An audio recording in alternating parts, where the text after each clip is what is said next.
Well, the visual process and our sort of using our vision to sort of understand the world around us, we like to talk about it as being the master sense. And there's a good deal of the brain architecture that is used in the visual process. There's lots of information flowing backwards and forwards to a big part of the brain. You know, if we like to say, if you could lift the top off the head and look inside, a lot of that grey and white matter is dedicated to visual processing. So you know, it's easy to impact on a part of the visual process during a concussion.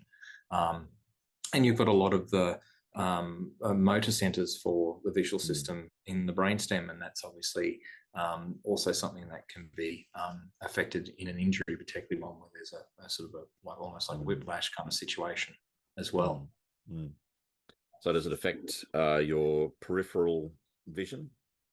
So you don't get peripheral vision loss as such. So you know, a more serious brain injury might actually damage a pathway, where to the point where you actually lose the ability to actually see your peripheral vision. It's more comes down to more motion sensitivity and sensitivity to movement in your peripheral vision, and that's where people get overwhelmed by. They go into it. They hate shopping centres. There's too much movement going on.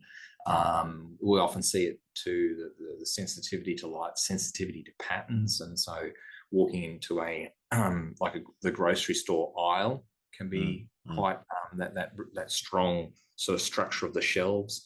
If they've still got fluoro lights, that flicker tends to be bothersome, and then you add noise on top of that as well. You've got lots of hard surfaces and lots of people and music and whatever else going on, so that can be quite overwhelming.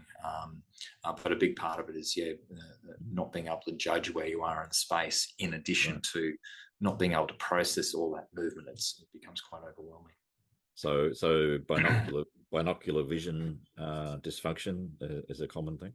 Yeah. So look, you see lots of different estimates, but you know, sort of if we said roughly half of people with post-concussion vision syndrome probably have a likely to have a binocular vision dysfunction as well, in some part. And are they like short-term or long-term symptoms? Look, they again, post-concussion, it can mean you know, past the 2 weeks, you're getting into sort of short to medium term, but certainly we certainly see people come through where they've been dealing with symptoms for months, if not years. So it's something that may not recover by itself.